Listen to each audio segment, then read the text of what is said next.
ഈശോ മിശിഹായ്ക്ക് സ്തുതിയായിരിക്കട്ടെ. ഞാൻ മാണിപ്പറമ്പിലച്ചൻ. പുതിയ നിയമവചന ധ്യാനം ക്ലാസ് 56. സ്ലീഹന്മാരുടെ നടപടി പുസ്തകം 3-ാമത്തെ അധ്യായം 16 മുതൽ 20 വരെയുള്ള തിരുവചനങ്ങൾ. അവൻ്റെ നാമം തന്നെയാണ്, അവൻ്റെ നാമത്തിലുള്ള വിശ്വാസത്താലാണ് നിങ്ങൾ കാണുകയും അറിയുകയും ചെയ്യുന്ന ഇവൻ ശക്തി പ്രാപിക്കാൻ കാരണമായി തീർന്നത്. അവൻ മുഖാന്തരമുള്ള വിശ്വാസം ഇന്ന് നിങ്ങൾ എല്ലാവരും കാണുകയും ഇവന് പൂർണ്ണ ആരോഗ്യം വരാൻ ഹേതുവായി. സഹോദരന്മാരെ, നിങ്ങളുടെ നേതാക്കളെപ്പോലെ തന്നെ നിങ്ങളും അജ്ഞത പോലും പ്രവർത്തിച്ചുവെന്ന് ഞാൻ അറിയുന്നു. എന്നാൽ തൻ്റെ ക്രിസ്തുവും കഷ്ടങ്ങൾ അനുഭവിക്കുമെന്ന് സകല പ്രവാചകന്മാരുടെയും വായിലൂടെ ദൈവം മുൻകൂട്ടി അറിയിച്ചത് ഇങ്ങനെ നിവൃത്തിയാക്കി. അതിനാൽ നിങ്ങളുടെ പാപങ്ങൾ മായിച്ചു കളയാൻ മാനസാന്തരപ്പെട്ട് ദൈവത്തിങ്കിലേക്ക് തിരിഞ്ഞുകൊള്ളുവിൻ. എങ്കിൽ കർത്താവിൻ്റെ സമ്മുഖത്ത് നിന്ന് സമാശ്വാസത്തിൻ്റെ കാലങ്ങൾ വന്നെത്തുകയും നിങ്ങൾക്ക് വേണ്ടി മുൻ നിയമിക്കപ്പെട്ട ക്രിസ്തുവായ യേശുവിനെ അവിടുന്ന് അയക്കുകയും ചെയ്യും. ശരി, പ്രയാസമുള്ള വചനമാണ് വ്യാഖ്യാനിക്കാൻ. അതുകൊണ്ട് ഞാൻ ഒന്ന് വ്യാഖ്യാനിക്കാൻ ശ്രമിക്കാം. നിങ്ങൾ എന്തുമാത്രം മനസ്സിലാക്കുമെന്ന് എനിക്കൊരു ചെറിയ പേടിയുണ്ട്. അവൻ്റെ നാമം തന്നെയാണ്, അവൻ്റെ നാമത്തിലുള്ള വിശ്വാസത്താലാണ് നിങ്ങൾ കാണുകയും അറിയുകയും ചെയ്യുന്ന ഇവൻ ശക്തി പ്രാപിക്കാൻ കാരണമായി തീർന്നത്. അവൻ്റെ വിശ്വാസത്താലാണ്, അവൻ്റെ നാമത്തിലുള്ള വിശ്വാസത്താലാണ്, അവൻ്റെ നാമം തന്നെയാണ്, അവൻ്റെ നാമം തന്നെയാണ്, അവൻ്റെ നാമത്തിലുള്ള വിശ്വാസത്താലാണ് എന്ന് പറഞ്ഞിട്ട് പോകുകയാണ്. മരിച്ചവരിൽ നിന്ന് ഉയർപ്പിക്കപ്പെട്ടവനും ദൈവത്തിൻ്റെ വലത്ത് ഭാഗത്തേക്ക് ഉയർത്തപ്പെട്ടവനുമായ ദാസന്റെ നാമം സകല നാമങ്ങൾക്ക് ഉപരിയായ നാമമാണ്. ഫിലിപ്പിയ ലേഖനത്തിൽ 2:8-11 വരെ. ദൈവത്തിൽ നിന്നുള്ള സൗഖ്യത്തിൻ്റെയും രക്ഷയുടെയും ഏജന്റ്, കാര്യകർത്താവ് ഈശോയാണ്. അവൻ്റെ നാമത്തിലുള്ള വിശ്വാസത്തിലൂടെയാണ് സൗഖ്യവും രക്ഷയും കൈവരുന്നത്. 2 കാര്യങ്ങളുണ്ട്. ഒന്ന് സൗഖ്യം, രോഗശാന്തി എന്നോ സൗഖ്യം എന്നൊക്കെ പറയും. മറ്റൊന്ന് രക്ഷ. രക്ഷ എന്ന് പറയുന്നതും സൗഖ്യം എന്ന് പറയുന്നതും രണ്ടാണ്. പക്ഷെ രണ്ടും വരുന്നത് ഈശോയിൽ നിന്നാണ്. ഈ സൗഖ്യം എന്നത് ഞാൻ ഒന്നുകൂടി ഒന്ന് തെളിച്ച് പറയട്ടെ.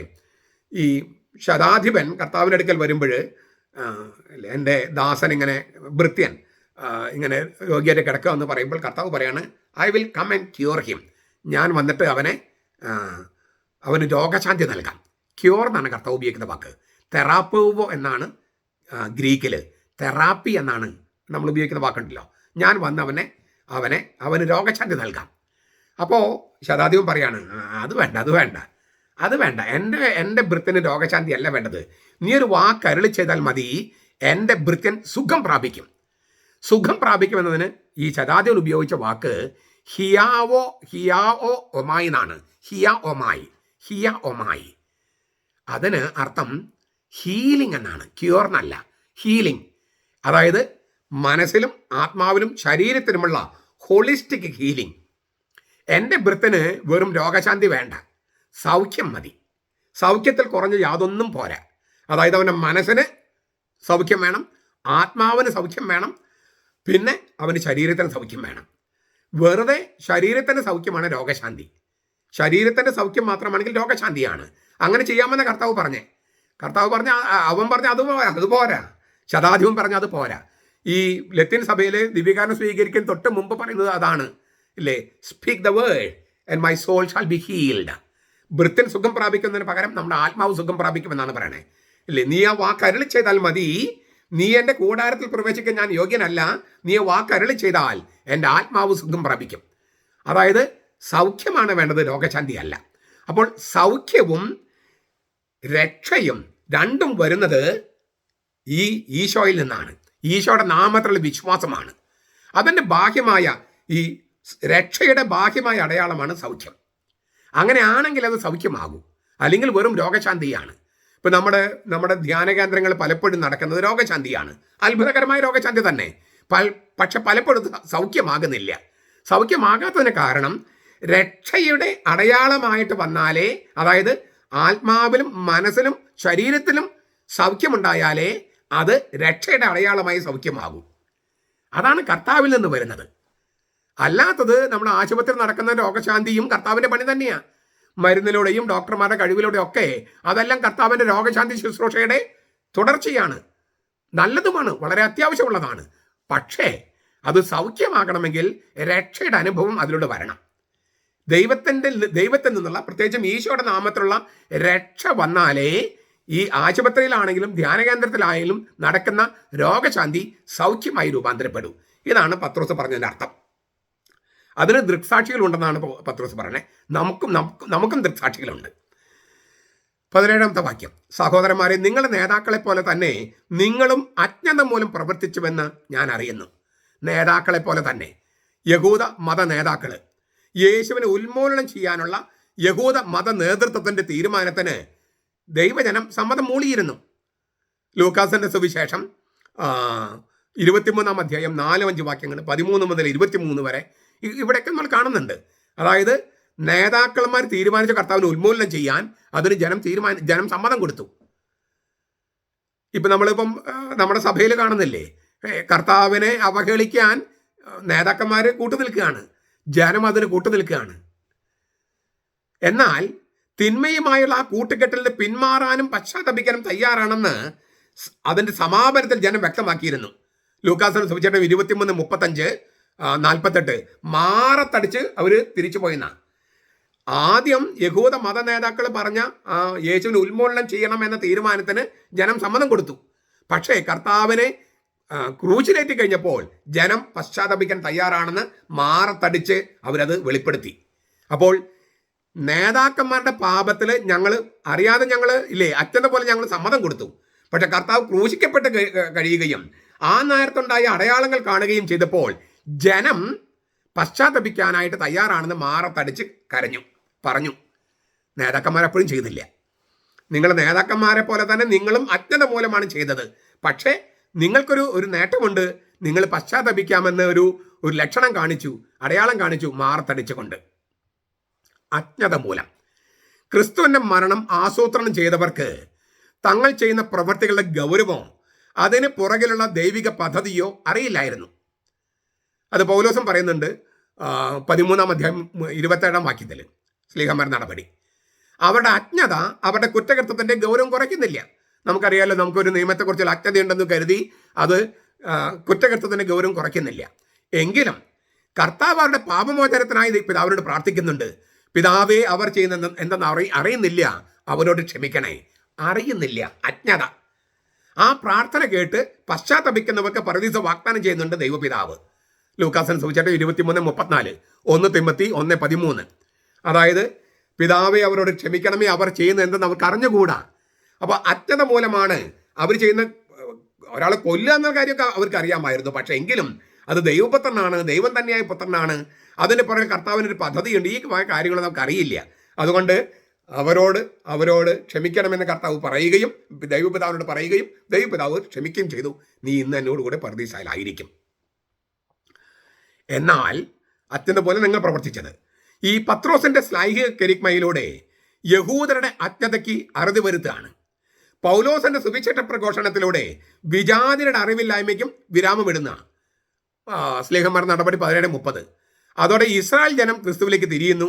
അവരുടെ നേതാക്കന്മാർ തങ്ങളുടെ മർക്കടമുഷ്ടിയിൽ ഉറച്ചു നിൽക്കുന്നു. എല്ലാ കാലത്തും ഈ നേതാക്കന്മാർക്കാണ് മർക്കടമുഷ്ടി കൂടുതൽ. സാധാരണക്കാർക്ക് കർത്താവിലേക്ക് തിരിയാൻ കുറച്ചുകൂടി എളുപ്പമുണ്ട്. ഈ മത നേതാക്കന്മാർ മർക്കടമുഷ്ടിയിൽ ഉറച്ചു നിൽക്കും. ഇത് സ്ലേഹന്മാർ നടപടി 4, 5, 16, 17 ഒക്കെ അത് കാണാം. ഞാൻ ആരെയും കുറ്റപ്പെടുത്താൻ വേണ്ടി പറയല്ല. അവർക്ക് മാനസാന്തരത്തിലുള്ള വഴികൾ എളുപ്പമല്ല.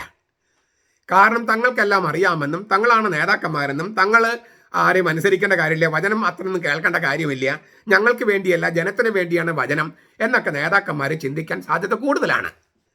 ഞങ്ങൾക്കെല്ലാം അറിയാം, ഞങ്ങൾ ആരും കേൾക്കേണ്ടതില്ല, ഞങ്ങൾക്കല്ല രക്ഷ, നിങ്ങൾക്കാണ് രക്ഷ വേണ്ടത്, ഞങ്ങൾ നേതാക്കന്മാരല്ലേ എന്നെല്ലാം വിചാരിക്കാൻ ഈ നേതാക്കന്മാർക്ക് സാധ്യത കൂടുതലാണ്. അതുകൊണ്ട് മാനസാന്തരപ്പെടലും ബുദ്ധിമുട്ടാണ് അവർക്ക്. ഇനി 18, 19 വാക്യങ്ങൾ. എന്നാൽ തൻ്റെ ക്രിസ്തു കഷ്ടങ്ങൾ അനുഭവിക്കുമെന്ന് സകല പ്രവാചകന്മാരുടെയും വായിലൂടെ ദൈവം മുൻകൂട്ടി അറിയിച്ചത് ഇങ്ങനെ നിവൃത്തിയാക്കി. അതിനാൽ നിങ്ങളുടെ പാപങ്ങൾ മായച്ചു കളയാൻ മാനസാന്തരപ്പെട്ട് തിരിഞ്ഞുകൊള്ളുവൻ. ദൈവത്തെങ്കിലേക്ക് അവിടെ ഇല്ലേ ശരിക്ക്, പക്ഷെ നമ്മൾ ദൈവത്തെങ്കിലേക്ക് ബ്രാക്കറ്റിൽ എഴുതും. ദൈവത്തെങ്കിലേക്ക് തിരിയാനാണ് പറയുന്നത്. പാപങ്ങൾ മായച്ചു കളയാൻ ദൈവത്തെങ്കിലേക്ക് തിരിയുക, അതിനെയാണ് മാമോദീസ എന്ന് പറയണേ. പാപങ്ങൾ മായച്ചു കളയാൻ മാമോദീസ സ്വീകരിക്കണം. അത് ജലത്താലുള്ള സ്നാനമല്ല, യേശുവിൻ്റെ ജീവജലത്തിലുള്ള സ്നാനമാണ്, ജീവരക്തം കൊണ്ടുള്ള സ്നാനമാണ്. അത് വിശുദ്ധ മാമോദീസ എന്ന കൂദാശയും വിശുദ്ധ കുർബാനയുമാണ്. സ്ലീഹന്മാരുടെ നടപടി 2:38, 22:16 നിങ്ങൾക്കത് കാണാം. പാപങ്ങളുടെ മോചനത്തിന് വേണ്ടിയാണ് മാമോദീസ എന്ന സംഗതി. എങ്കിൽ കർത്താവിൻ്റെ സമ്മുഖത്ത് നിന്ന് സമാശ്വാസത്തിൻ്റെ കാലങ്ങൾ വന്നെത്തുകയും നിങ്ങൾക്ക് വേണ്ടി മുൻ നിയമിക്കപ്പെട്ട ക്രിസ്തുവായ യേശുവിനെ അവിടുന്ന് അയക്കുകയും ചെയ്യും. കർത്താവിൻ്റെ സമ്മുഖത്ത്, ഗ്രീക്കില് പ്രോസപ്പോൺ ടു ക്യൂരിയു എന്നാണ്, കർത്തൃമുഖം. ചിലപ്പോൾ ആലങ്കാരിക ഭാഷയിൽ കർത്തൃസന്നിധിയിൽ എന്നൊക്കെ തർജ്ജമ ചെയ്യും. ഒരാളുടെ, ഞാൻ കഴിഞ്ഞ ദിവസം പറഞ്ഞിരുന്നു, ആള് എന്ന വാക്കുകൊണ്ട് ഇല്ലേ, പ്രോസപ്പോൺ, പെഴ്സോണ, ദൈവം, ഏക സത്യദൈവത്തിൽ 3 ആളുകൾ എന്ന് പറയുമ്പോൾ എന്താണ് അർത്ഥം എന്നൊക്കെ ഞാൻ ഈ പ്രോസപ്പോൺ എന്ന വാക്കിൻ്റെ അർത്ഥം വിശദമായിട്ട് പറഞ്ഞിരുന്നു. ഒരാളുടെ വൈയക്തിക സാന്നിധ്യം എന്നാണ് ഈ പ്രോസപ്പോൺ എന്നതുകൊണ്ട് ഉദ്ദേശിക്കുന്നത്. മുഖം, മുഖതാവിൽ, മുഖപ്രസാദം, മുഖരൂപം എന്നൊക്കെയാണ് അതിൻ്റെ അർത്ഥം. ക്യൂരിയസ് എന്നത് കർത്താവാണ്. അപ്പോൾ കർത്താവിൻ്റെ കർത്തൃമുഖത്ത് എന്നാണ് പ്രോസപ്പോൺ ടു ക്യൂരിയോ. ദൈവമായ കർത്താവിൻ്റെ മുഖമായതുകൊണ്ടാണ് നമ്മൾ സമ്മുഖം എന്ന് ഭാഷപ്പെടുത്തുന്നത്. കർത്താവിൻ്റെ സമ്മുഖത്ത് നിങ്ങൾക്ക് വേണ്ടി, എങ്കിൽ കർത്താവിൻ്റെ സമ്മുഖത്ത് നിന്ന് സമാശ്വാസത്തിന്റെ കാലങ്ങൾ വന്നെത്തുകയും നിങ്ങൾക്ക് വേണ്ടി മുൻ നിയമിക്കപ്പെട്ട ക്രിസ്തുവായ യേശുവിനെ അവിടുന്ന് അയക്കുകയും ചെയ്യും. കർത്താവിൻ്റെ സമ്മുഖത്ത് നിന്ന് സമാശ്വാസത്തിന്റെ കാലങ്ങൾ, ദൈവമായ കർത്താവിൻ്റെ മുഖത്ത് നിന്ന് സമാശ്വാസത്തിന്റെ കാലങ്ങൾ വരുമെന്നാണ്. യേശുവിനെ മിശിഹായായി സ്വീകരിക്കുന്ന നിമിഷത്തിൽ തന്നെ ദൈവത്തിന്റെ മുഖപ്രസാദത്തിൽ നിന്നുള്ള സമാശ്വാസത്തിന്റെ കാലങ്ങൾ നമ്മിലേക്ക് വന്നു ചേരുമെന്നാണ് ലൂക്കാസ് പ്രഖ്യാപിക്കണേ. പുത്രൻ തമ്പുരാനെ മിശിഹായായിട്ട് സ്വീകരിക്കുന്ന നിമിഷത്തിൽ തന്നെ, അംഗീകരിക്കുന്ന നിമിഷത്തിൽ തന്നെ ദൈവമായ കർത്താവിൽ നിന്നുള്ള മുഖപ്രസാദം സമാശ്വാസത്തിന്റെ കാലങ്ങളായി നമ്മിലേക്ക് വന്നു ചേരും. കാരണം ഈ യേശു തന്നെയാണ് ആ ദിവ്യ സാന്ത്വനത്തിന്റെ കാരണഭൂതൻ. ആ സാന്ത്വനം പൂർണ്ണത പ്രാപിക്കുന്നത് ദ്വിതീയാഗമനത്തിലാണ്, നമ്മൾ അവനോടൊപ്പം തേജസ്സിൽ വരുമ്പോൾ. പക്ഷെ ഇപ്പൊ കിട്ടും നമുക്ക് മുഖപ്രസാദം, ദൈവത്തിന്റെ മുഖപ്രസാദം ഇപ്പൊ നമുക്ക് കിട്ടുമെന്നാണ് ഇപ്പോൾ പത്രോസ് പറയണേ. കർത്താവിന്റെ സമ്മുഖത്ത് നിന്നുള്ള സമാശ്വാസത്തിന്റെ കാലങ്ങൾ ഇപ്പോൾ വന്നെത്തുന്നു എന്നാണ്. ഇപ്പോൾ വന്നെത്തുന്നു. കർത്താവായ യേശുവിനെ രക്ഷകനായി മിശിഹായി അംഗീകരിക്കുന്ന നിമിഷത്തിൽ ദൈവമായ കർത്താവിന്റെ മുഖത്ത് നിന്നുള്ള വരപ്രസാദം നമ്മിലേക്ക് വന്നെത്തുന്നു. അത് വന്നെത്തുന്ന ആ കവദാശിക കർമ്മം മാമോദീസയാണ്. പിന്നെ മാമോദീസയിൽ ആ മാമോദീസയുടെ ആ വരപ്രസാദത്തിൽ ജീവിച്ചു പോകുക. പക്ഷെ അപ്പോൾ ദൈവത്തിലുള്ള മുഖപ്രസാദം നമ്മിലേക്ക് വന്നെത്തുകയാണ്. ഇപ്പോൾ സമാശ്വാസത്തിന്റെ കാലങ്ങൾ ഇപ്പോൾ വരികയാണ്. സമാശ്വാസത്തിന്റെ കാലങ്ങളെക്കുറിച്ച് നമുക്ക് അടുത്ത ക്ലാസ്സിൽ ചിന്തിക്കാം. ഈ ദിവ്യ സാന്ത്വനത്തിന്റെ പൂർണ്ണത നമ്മൾ അനുഭവിക്കുന്നത് ദ്വിതീയാഗമനത്തിലാണ്. അപ്പോൾ ഇപ്പോൾ തന്നെ ദൈവത്തിന്റെ മുഖത്ത് നിന്നുള്ള, സമ്മുഖത്ത് നിന്നുള്ള ദിവ്യ സാന്ത്വനത്തിന്റെ കാലങ്ങൾ നമ്മിലേക്ക് വരുന്നു. എന്ന് വെച്ചാൽ നമ്മൾ മാമോദീസ സ്വീകരിക്കുകയും ആ മാമോദീസയുടെ വരപ്രസാദത്തിൽ തുടർന്ന് ജീവിക്കുകയും ചെയ്യുമ്പോൾ ദൈവവുമായിട്ടുള്ള ഒരു കണക്റ്റഡ്നെസ് നമുക്കുണ്ട്. ദൈവവുമായിട്ടുള്ളൊരു കണക്റ്റഡ്നെസ് അത് നിലനിർത്തുകയാണ് കൂദാശകളിലൂടെ, കുർബാന, മറ്റു കൂദാശകളിലൂടെ. അപ്പോൾ ദൈവത്തിൻ്റെ വരപ്രസാദത്തിൽ ആയിരിക്കുകയാണ് നമ്മൾ, ദൈവത്തിൻ്റെ ജീവനിൽ നമ്മൾ ആയിരിക്കുകയാണ്.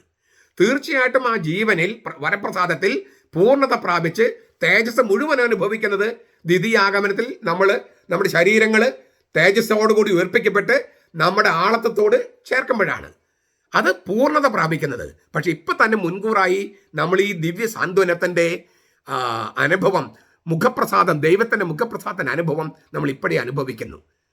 അതുകൊണ്ട് തന്നെ ക്രിസ്ത്യാനികൾക്ക് വാസ്തവത്തിൽ ദുഃഖിച്ചിരിക്കാൻ പറ്റില്ല. ദൈവത്തിൻ്റെ മുഖപ്രസാദത്തിൻ്റെ ദിവ്യ സാന്ത്വനം അനുഭവിക്കുന്നവരാണ് ക്രിസ്ത്യാനികൾ. അങ്ങനെ അനുഭവിക്കുന്നവർ മാത്രമേ ക്രിസ്ത്യാനികളെ വിളിക്കാനും കഴിയൂ. അങ്ങനെയുള്ളവർക്ക് ഈ ലോകത്തിലെ തെറ്റായ പ്രത്യയശാസ്ത്രങ്ങളോട് യോജിക്കാൻ കഴിയില്ല.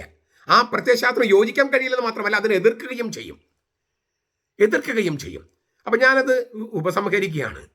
നിങ്ങളുടെ മതനേതാക്കന്മാരെ പോലെ നിങ്ങളും അജ്ഞത മൂലമാണ് നിങ്ങളുടെ കർത്താവിനെ കൊന്നുകളഞ്ഞത്. പക്ഷേ നിങ്ങൾ മാറത്തടിച്ച് കരഞ്ഞു ഈ കുരിശിന് താഴെ നിൽക്കുമ്പോൾ. അതിനർത്ഥം മതനേതാക്കളുടെ ക്രൂരതയുമായി യോജിക്കാൻ നിങ്ങൾക്ക് താല്പര്യമില്ലെന്നും നിങ്ങൾ പശ്ചാത്തപിക്കാൻ തയ്യാറാണെന്ന് ദൈവത്തിന് മുമ്പിൽ മാറത്തടിച്ച് പ്രഖ്യാപിക്കുകയായിരുന്നു. അതുകൊണ്ടാണ് നിങ്ങൾക്കിപ്പോൾ ഇവിടെ എൻ്റെ പ്രസംഗം കേൾക്കാൻ വരാൻ പറ്റിയിരിക്കുന്നതാണ് പത്രോസ് പറയണേ. അതുകൊണ്ട് ഇപ്പം നിങ്ങൾ ദൈവത്തിലേക്ക് തിരിഞ്ഞ് മാമോദിസ സ്വീകരിച്ചാൽ ഈ ദൈവത്തിൻ്റെ മുഖപ്രസാദത്തു നിന്നുള്ള ദിവ്യ സാന്ത്വനം നിങ്ങൾക്ക് ലഭിക്കും. കാരണം കർത്താവ് തന്നെ നിമ്മിലേക്ക് വരും. കാരണം നിങ്ങൾ കർത്താവിലേക്ക് ഉൾച്ചേർക്കപ്പെടുകയാണ്. ഇത് നമുക്ക് വളരെ ശക്തമായൊരു സന്ദേശമാണ് നൽകുന്നത്. ഈ എന്നോട് പറയുന്ന ആരോപണങ്ങൾക്കൊരു മറുപടി കൂടി നൽകാൻ ഞാൻ ആഗ്രഹിക്കുക. അച്ഛൻ വചനം പ്രസംഗിച്ചാൽ പോരെ, എന്തിനാണ് ഈ വിമത വൈദികരുടെയും അൽമായ മുന്നേറ്റക്കാരുടെയും മറ്റുമൊക്കെ ഈ തിന്മകൾ അച്ഛൻ എന്തിനാണ് പറയുന്നത്? നിങ്ങൾക്ക് ഉത്തരം കിട്ടുന്നുണ്ടെന്ന് ഞാൻ വിചാരിക്കുന്നു. ഈ നമ്മൾ മാറത്തടിച്ച് പശ്ചാത്തപിക്കെന്ന് പറഞ്ഞാൽ പാപത്തെ പിന്തിരിയുക എന്ന് മാത്രമല്ല അർത്ഥം. അങ്ങനെ പിന്തിരിഞ്ഞാൽ മാത്രം പോരാ. ആ പാപത്തിൽ തുടരുന്ന ആളുകളോട് നിങ്ങൾ പാപത്തിലാണെന്ന് പറയണം. അതാണ് പത്രോസ് ചെയ്തത്. പത്രോസ് കർത്താവിനെ ഒറ്റക്കൊടുത്തവനാണ്, അല്ലെങ്കിൽ തള്ളിപ്പറഞ്ഞവനാണ്. പക്ഷേ മാനസാന്തരപ്പെട്ടു. അവൻ കരഞ്ഞു, നൊന്ത് കരഞ്ഞു. പാരമ്പര്യം പറയുന്നത് പത്രോസിന് ഇങ്ങനെ ഇവിടെ 2 ചാലുണ്ടായിരുന്ന 40 കൊല്ലത്തോളം കരഞ്ഞു. എന്നിട്ട് പത്രോസിന്റെ പ്രസംഗമാണ് മർക്കോസ് സുവിശേഷം മറ്റേ എഴുതിയത്. അപ്പോൾ പാരമ്പര്യം പറയുന്നത് പത്രോസ് മർക്കോസിനോട് പറഞ്ഞു, റൈറ്റ് ഡൗൺ മൈ ഫെയിലിയേഴ്സ്, എൻ്റെ പരാജയങ്ങൾ നീ എഴുതി വെക്കി, എൻ്റെ പരാജയങ്ങൾ നീ എഴുതി വെക്കി. അങ്ങനെയാണ് പത്രോസ് മർക്കോസിനോട് പറഞ്ഞതായിട്ട് പാരമ്പര്യം പറയണേ. 40 വർഷം അവൻ കരഞ്ഞു എന്നാ. കാരണം എന്താണ്? മാറത്തടിച്ച് ഒരു ദിവസം കരഞ്ഞാൽ പോരാ. അത്ര വലിയ തെറ്റാണ് പത്രോസ് ചെയ്തത്. സഭയുടെ ആദ്യത്തെ തലവനാണ്, മാർപ്പാപ്പയാണ്, കർത്താവ് നേരിട്ട് നിയമിച്ച മാർപ്പാപ്പ. ആ മാർപ്പാപ്പയാണ് കർത്താവിനെ തന്നെ തള്ളിപ്പറഞ്ഞത്. ആ മാർപ്പാപ്പയ്ക്ക് മാനസാന്തരപ്പെടാൻ കഴിയുമെങ്കിൽ മറ്റ് നേതാക്കന്മാർക്കും കഴിയേണ്ടതുണ്ട്. അങ്ങനെ കഴിയണമെങ്കിൽ അവർ പാപത്തിലാണ് നമ്മൾ പറയണം. പത്രോസ് എന്തിനാണ് അവരോട് പറഞ്ഞത് നിങ്ങൾ പാപത്തിലാണ്, അജ്ഞത മൂലം പാപം ചെയ്തെന്ന്? വചനം പ്രസംഗിച്ചാൽ മതിയായിരുന്നില്ലേ? നിങ്ങളുടെ നേതാക്കന്മാരെ പോലെ നിങ്ങളും അജ്ഞതയിലാണ്, പാപത്തിലാണ്, നിങ്ങൾ മാനസാന്തരപ്പെടണം, ദൈവത്തിലേക്ക് തിരിയണം എന്നൊക്കെ പത്രോസ് എന്താ പറഞ്ഞേ? അങ്ങനെ പറഞ്ഞാലേ ശരിയാകൂ. അപ്പോഴേ ഖെരിക്മയാകൂ, സുവിശേഷ പ്രഘോഷണമാകൂ. സഭാ ചരിത്രത്തിലുടനീളം ഇരണേവസും ആഗസ്തീനോസും തുടങ്ങിയ സകല സഭാപിതാക്കന്മാരും പാഷാണ്ഡതകളുടെ പടവെട്ടിയാണ് സത്യവിശ്വാസം സ്ഥാപിച്ചത്. പാഷാണ്ഡതകളോട് ശീഷ്മകളോട് പടവെട്ടിയാണ് അന്ന് മുതൽ ഇന്ന് വരെ കത്തോലിക്ക സഭ ഉണ്ടായിട്ടുള്ളൂ. അങ്ങനെ പടവെട്ടാത്തത് കൊണ്ടാണ്, പാഷാണ്ഡതകളോടും ശീഷ്മകളോടും പടവെട്ടാത്തത് കൊണ്ടാണ് പെന്തക്കോസ്തക്കാരും യഹോവ സാക്ഷികളും പിന്നെ ക്രിസ്റ്റാഡൽഫിയൻസും അങ്ങനെയുള്ള ദൈവസഭക്കാരും ഒക്കെ നമ്മുടെ ആളുകളെ തട്ടിക്കൊണ്ടു പോകാനുള്ള കാരണം അവർ ചോദിക്കുന്ന ചോദ്യങ്ങൾക്ക് ഉത്തരം കൊടുക്കാനായിട്ടും കഴിയാതെ വരികയും അവർ പഠിപ്പിക്കുന്ന തെറ്റ് നമുക്ക് ചൂണ്ടിക്കാണിക്കാൻ പറ്റാതെ വരികയും ചെയ്തതുകൊണ്ടാണ്. അതിനൊക്കെ ഉത്തരവാദിത്വം നമുക്കുണ്ട്. അതുകൊണ്ടാണ് എനിക്ക് ആരോടും വ്യക്തിവൈരാഗ്യം കൊണ്ടല്ല ഞാനിത് പറയുന്നത്. പക്ഷേ സത്യവിശ്വാസം എന്താണെന്ന് പഠിപ്പിക്കുമ്പോൾ സത്യവിശ്വാസം തെറ്റിപ്പോയവരാരാണെന്നും എന്തുകൊണ്ടാണ് തെറ്റിപ്പോയിരിക്കുന്നതും അവരുടെ തെറ്റെന്താണെന്നും ആ തെറ്റ് തിരുത്തി തിരിച്ചു വരണമെന്നും പാഷാണ്ഡനും ശേഷം ഉപേക്ഷിക്കണമെന്നും ഞാൻ പറയേണ്ടതുണ്ട്. പത്രോസ് അതാണ് ചെയ്തത്, തിരുവചനത്തിൽ അതാണ് കാണുന്നത്, സഭാപിതാക്കന്മാർ അതാണ് ചെയ്തത്. ഞാനത് ചെയ്യാൻ ശ്രമിക്കുന്നു. അതിൽ പിന്തിരിയാനായിട്ടും പിന്തിരിപ്പിക്കാനും നിങ്ങൾ ശ്രമിച്ചാൽ നിങ്ങൾ സാത്താന്റെ പക്ഷത്തായിരിക്കും. വചനം എന്ന് പറഞ്ഞാൽ സ്നേഹം, കരുണ, ക്ഷമ എന്ന് പറഞ്ഞത് മാത്രമല്ല, ഈ പറഞ്ഞതൊക്കെ കർത്താവിൻ്റെ വചനം തന്നെയാണ്. ഞാൻ അതുകൊണ്ടാണ് ഈ സുവിശേഷങ്ങളുടെ ഭാഗം മാത്രം എടുക്കാതെ മറ്റു ഭാഗങ്ങൾ എടുത്തത്. സുവിശേഷങ്ങളിലും കർത്താവ് എന്തുമാത്രം പ്രാവശ്യമാണ് ഫരിസയരെയും നിയമജ്ഞരെയും എല്ലാം കുറ്റപ്പെടുത്തിയിരിക്കുന്നത്. അതൊക്കെ സുവിശേഷം തന്നെയല്ലേ? സഭ അനുസരിക്കാത്തവര് നിങ്ങൾക്ക് വിജാതിരെ പോലെ ആയിരിക്കണമെന്ന് നമ്മുടെ കർത്താവ് ഈശോ മിശിഹായല്ലേ പറഞ്ഞേ? എന്താ അത് പഠിപ്പിക്കാത്തത്? എന്താ അത് പ്രസംഗിക്കാത്തത്?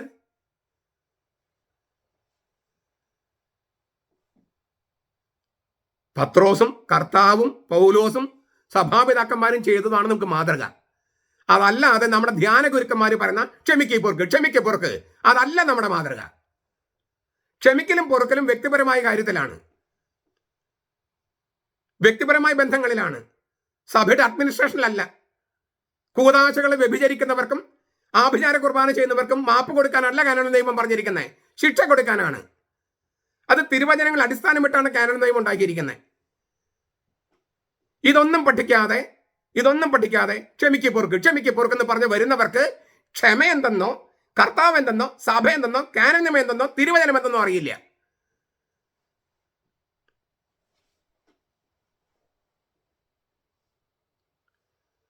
വചനം പ്രസംഗിക്കുന്നത് മാനസാന്തരത്തിന് വേണ്ടിയാണ്. അത് ഇരുവായ് തലവാളാണ്. എന്നെ മുറിക്കും, പറയുന്നവനും മുറിക്കും, കേൾക്കുന്നവനും മുറിക്കും. അങ്ങനെ മുറിക്കപ്പെടുമ്പോഴാണ് സൗഖ്യമുണ്ടാകുക. മുറിക്കപ്പെടാൻ തയ്യാറല്ലാത്തവർ ഒരിക്കലും സൗഖ്യം പ്രാപിക്കില്ല. മാറത്തടിക്കാൻ തയ്യാറുള്ളവരാണ്, പശ്ചാത്തപിക്കാൻ തയ്യാറുള്ളവരാണ് കർത്താവിനെ കാണുള്ളൂ. കർത്താവ് പോയി കൂടിക്കാഴ്ച നടത്തൂ.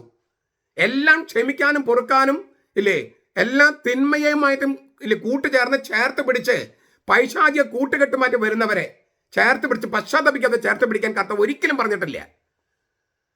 ഞാനും തന്നെ വിധിക്കുന്നില്ല. കർത്താവ് പറഞ്ഞു, പൊയ്ക്കോ, മേലിൽ പാപം ചെയ്യരുത്. അല്ലേ, ക്ഷമിക്കുന്നു, മേലിൽ പാപം ചെയ്യരുത്. മേലിലും പാപം ചെയ്തുകൊണ്ടിരിക്കാൻ ഞാൻ ക്ഷമിച്ചുകൊണ്ടേ ഇരിക്കുമെന്നല്ല പറഞ്ഞതിൻ്റെ അർത്ഥം. മേലിൽ പാപം ചെയ്യാതെ നോക്കണം. പ്രത്യേകിച്ചും നമുക്ക് ഈ ദൗർബല്യങ്ങളുണ്ട്, മാനസികമായ ബലഹീനതകൾ. അത് നമുക്ക് മനസ്സിലാകും. നമ്മുടെ ശരീരത്തിൻ്റെ ദൗർബല്യങ്ങൾ. കുർബാനയെ, ആഭിചാര കുർബാന അർപ്പിക്കുന്നത് ശരീരത്തിൻ്റെ ദൗർബല്യം അല്ലല്ലോ. കക്കോസ് കുർബാന അർപ്പിക്കുന്നത് മാനുഷിക ദൗർബല്യം മൂലമാണോ? മാർപ്പാപ്പയെ ധിക്കരിക്കുന്നത് മാനുഷിക ദൗർബല്യമാണോ? സഭ നിശ്ചയിച്ച കുർബാന ചൊല്ലാതിരിക്കുന്നത് മാനുഷിക ദൗർബല്യമാണോ? അത് മലീഷ്യസ് ആണ്, കുറ്റകൃത്യമാണ്, കറപ്ഷനാണ്, ദുഷ്ടതയാണ്. അത് ദൗർബല്യമല്ല. അത്തരം കുറ്റകൃത്യങ്ങൾ ചെയ്യുന്നവരെ പശ്ചാത്തപിക്കാതെ ചേർത്ത് പിടിച്ചാൽ അത് പിശാചിനെ ചേർത്ത് പിടിക്കുന്നതിന് തുല്യമാണ്. കർത്താവ് അത് എന്നോട് യോജിക്കില്ല. അതാണ് പത്രോസ് പറഞ്ഞത്. കർത്താവിൻ്റെ ദൈവത്തിൻ്റെ സമ്മുഖത്തു നിന്നുള്ള ആ ദിവ്യ സാന്ത്വനം എന്ന് പറയുന്നത് കർത്താവ് ഈശോ മിശിഹയാണ്. ആ കർത്താവ് ഈശോ മിശിഹ ഇന്ന് നമ്മളെ സമീപിക്കുന്നത് കൂതാശകളിലൂടെയാണ്. അത് നമുക്ക് പറ്റാവുന്ന തരത്തിൽ യോഗ്യതയോടെ സമീപിച്ചാലേ ഈ പറഞ്ഞ ദിവ്യ സാന്ത്വനം, കർത്താവിൻ്റെ സമ്മുഖത്തു നിന്നുള്ള ദിവ്യ പ്രസാദം നമുക്ക് കിട്ടും. അല്ലെങ്കിൽ നമുക്ക് കിട്ടുന്നത് മരണവും രോഗവും. പിന്നെ ഇല്ലേ, നിങ്ങൾ പലരും ദുർബലരായി പോയിരിക്കുന്നു, രോഗികളായി പോയിരിക്കുന്നു, മരിച്ചു പോയിരിക്കുന്നു പറയുന്നു പൗലോസ് ശ്ലീഹ ഈ യോഗ്യതയോടെ കൂതാർച്ചകളെ സമീപിക്കാത്തവർക്ക്. 1 കൊരിന്തോസ് 11:28 മുതൽ 30 വരെ വായിച്ചു നോക്കൂ. അതുകൊണ്ട് ഈ അപ്പം ഭക്ഷിക്കുമ്പോൾ, ഈ പാനപാത്രം ചെയ്യുമ്പോഴും യോഗ്യതയോടെ ചെയ്യണം. ഇല്ലെങ്കിൽ മരണത്തിൻ്റെ കാസയാണ് നിങ്ങൾ കുടിക്കണമെന്നൊക്കെ പൗലോസ് ശ്ലീഹ പറഞ്ഞേ. നിങ്ങളെ ശിക്ഷാവിധിയുടെ കാസയാണ് നിങ്ങൾ കുടിക്കുന്ന കർത്താവ് പൗലോസ് ശ്ലീഹ പറഞ്ഞേ. യോഗ്യതയോടെ അല്ല ഈ കുർബാന അർപ്പിക്കുന്നതെങ്കിൽ. അപ്പം ഞാൻ പറയുന്നത്, ഞാൻ ഇതുമായിട്ട് ബന്ധിപ്പിക്കുന്നത് പത്രോസിന്റെ പ്രസംഗത്തിൽ കെരിഗ്മയുടെ പ്രധാനപ്പെട്ട ഒരു വശമാണിത്. അപ്പോൾ ആഭിചാര കുർബാന അർപ്പിക്കുകയും ഇപ്പോൾ നിങ്ങളിത് ചൊല്ലിയാലും കുർബാന കടം തീരുമെന്ന് ഒരു മെത്രാനങ്ങ് എഴുതിയത് കൊണ്ട് അത് ശരിയാകില്ല. മാർപ്പാപ്പയ്ക്ക് എതിരായ ഒരു തീരുമാനം ചെയ്യാനായിട്ട് ഒരു മെത്രാന് അധികാരമില്ല. ഇനി അങ്ങനെ മാർപ്പാപ്പ അനുവാദം കൊടുത്തിട്ടുണ്ടെങ്കിൽ അത് വെളിപ്പെടുത്താനായിട്ട് അവർക്ക് ബാധ്യതയുണ്ട്. അതൊക്കെ ചെയ്യാതെ ഇങ്ങനെ ഈ തെറ്റ് ചെയ്യാൻ വേണ്ടി എഴുതി കൊടുത്താൽ അത് പൈശാചികമാണ്. അത് സംശയമില്ലാത്ത കാര്യമാണ്. ശീഷ്മയ്ക്ക് ഇല്ലേ രേഖാമൂലം എഴുതി കൊടുക്കുക, ശീഷ്മ ചെയ്യാൻ, പാഷണ്ഡത ചെയ്യാൻ, അതൊന്നും ദൈവം പൊറുക്കില്ല. ദൈവം ക്ഷമിക്കുകയൊക്കെ ചെയ്യും. പക്ഷെ പിന്നെ എല്ലാം ക്ഷമിക്കുകയാണ്. പിന്നെ തീ പൊയ്യുകയും തീ നരകവും നരകാഗ്നിയൊന്നും വേണ്ടല്ലോ. ദൈവം എല്ലാം ക്ഷമിക്കുകയാണെങ്കിൽ പിന്നെ എന്തിനാണ് തീ പൊയ്യുക, ഗന്ധക തീ പൊയ്യുക, നരകാഗ്നി? ഇന്നത്തെ മറ്റേ വീഡിയോയും കൂടി കാണുക. ഞാൻ അത് പറയുന്നത്, തിരുവചനം വ്യാഖ്യാനിക്കുമ്പോൾ അത് പ്രായോഗികമായിട്ട് ഇന്നത്തെ സാഹചര്യത്തിൽ എന്താണെന്ന് കൂടി വ്യക്തമാക്കണം. അപ്പോഴതിന് അർത്ഥം വരിക. അതാണ് ഞാൻ വ്യക്തമാക്കാൻ ശ്രമിച്ചത്. മറ്റു കാര്യങ്ങൾ നമുക്ക് അടുത്ത ക്ലാസ്സിൽ കാണാം. ഞാൻ ആവർത്തിക്കുകയാണ്, ഈ മാറത്തടിച്ച് പശ്ചാത്തപിച്ച് കർത്താവിലേക്ക് തിരിയാനുള്ളൊരു മനസ്സോടുകൂടി വചനം കേട്ടാലേ ആ വചനം നമ്മിൽ പ്രവർത്തിക്കൂ. അപ്പോഴാണ് ദൈവപിതാവിൻ്റെ സമ്മുഖത്ത് നിന്നുള്ള ദിവ്യ സാന്ത്വനമായ കർത്താവ് നമ്മൾ തമ്മിൽ യോജിപ്പിലെത്തും, രമ്യതയിലെത്തും. അത് വരാൻ വേണ്ടിയാണ് സുവിശേഷ പ്രഘോഷണം. അങ്ങനെ ആയിരിക്കട്ടെ. അതാണ് കെരിഗ്മ. നമ്മുടെ കർത്താവ് ഈശോ മിശിഹായുടെ കൃപയും പിതാവായ ദൈവത്തിൻ്റെ സ്നേഹവും പരിശുദ്ധാത്മാവിൻ്റെ സഹവാസവും നാം എല്ലാവരോടും കൂടി ഉണ്ടായിരിക്കട്ടെ, ഇപ്പോഴും എപ്പോഴും എന്നേക്കും. ആമേൻ.